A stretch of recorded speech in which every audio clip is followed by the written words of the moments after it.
নমস্কার বন্ধুরা, আমার নিরামিষ রান্না করে আপনাদের সকলকে জানাই সাদর আমন্ত্রণ। তো আজকে একটা রান্নার ভিডিও নিয়ে আসলাম। আমার রান্নাটা কেমন হয়েছে কমেন্ট করে বলবেন। যদি ভালো লেগে থাকে তাহলে লাইক করে আমার চ্যানেলটাকে সাবস্ক্রাইব করে যাবেন। তো আজকে মানে ঝিঙে আর মুগ ডাল দিয়ে একটা রেসিপি তৈরি করছি। তো আমি মাঝে মধ্যে আমার নিরামিষ রান্না করে আমি যেভাবে রান্না করি ওইটাই আপনাদের সাথে শেয়ার করার চেষ্টা করি। তো সবসময় আর ভিডিও করা হয় না, তাই আর আপনাদের সাথে শেয়ারও করতে পারি না। তো আজকে অনেক দিন পর ওই ভিডিওটা নিয়ে আসলাম। তো ওই রান্নাটায় আমার যা যা লাগবে ওই সবগুলো রেডি করে নিচ্ছি।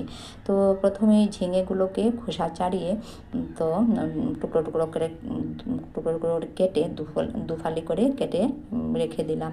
তো আমার ঝিঙেগুলো একটু ছোট সাইজ হয়ে গেছে, আর একটু বড় সাইজের হলে তো মানে এটা সবজিটা দেখতে দারুণ লাগে। তো ওইদিকে টমেটো আদা টাদা যা লাগে সব কিছু রেডি করে নিলাম। আর ওইদিকে একটা প্যান বসিয়ে 1 কাপ মুগ ডাল মানে ভালো করে একটু লালচে কালার করে ওইগুলোকে ভেজে নিলাম। তারপর ওটাকে একটু ঠান্ডা করে গ্রাইন্ডারে ওইটাকে পুরো গুঁড়ো করে নিলাম। আর তারপর ওই গুঁড়োটার সাথে মিশিয়ে দিলাম হলুদ গুঁড়ো, আর দিয়ে দিলাম কাশ্মীরি লঙ্কা গুঁড়ো, সামান্য গোলমরিচের গুঁড়ো আর নুন দিয়ে একটা ব্যাটার তৈরি করে নিলাম। আর ওইদিকে মানে মশলা রেডি করে নিলাম। তো ওইদিকে মানে চিনেবাদামগুলো মানে শুকনো খোলায় ভেজে খোসাগুলো ছাড়িয়ে রেখেছিলাম। তো দিয়ে দিলাম চিনেবাদাম, দিয়ে দিলাম 2 চামচ সাদা তিল, দিয়ে দিলাম 3টে কাঁচা লঙ্কা, আর এই আদা যে আগে কুচিয়ে রেখেছিলাম ওইগুলো দিয়ে দিলাম। দিয়ে ভালো করে ওইদিকে মানে মশলাটা রেডি করে নিলাম। আর ওইদিকে মানে ঝিঙেগুলোকে আগে মানে কেটে ধুয়ে রেখেছিলাম, জল ঝরিয়ে রেখেছিলাম। তো ওইটাকে ওই যে মুগ ডালের যে ব্যাটারটা যে তৈরি করেছি ওঠার মধ্যে মানে ডুবিয়ে ভালো করে মানে 2 সাইডে ভালো করে মুগ ডালটা মানে লাগিয়ে তারপর ওইটাকে ভেজে নিলাম। তো ঝিঙে তো এমনিতেই নরম সবজি, তো ওইটাতে মানে ভাজার মধ্যেই ওটা মানে পুরো সিদ্ধ হয়ে যায়।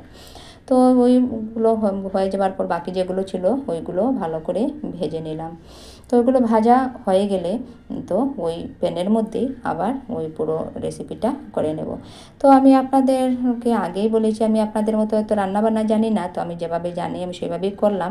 আর আপনারা যদি অন্যভাবে করে থাকেন তাহলে আমাকে বলবেন।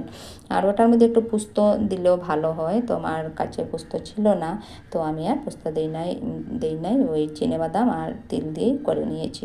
আর তারপর ওই প্যানের মধ্যে আর একটু সামান্য তেল দিয়ে দিলাম জিরে ফোড়ন, দিয়ে দিলাম তেজপাতা, দিয়ে ওইদিকে মানে দিয়ে দিলাম ধনের গুঁড়ো আর কাশ্মীরি লঙ্কা গুঁড়ো, হলুদ, ওইগুলো একটু জল দিয়ে মিশিয়ে ওটার মধ্যে দিয়ে দিলাম পরিমাণ মতো নুন, দিয়ে ভালো করে ওটাকে কষিয়ে নিলাম।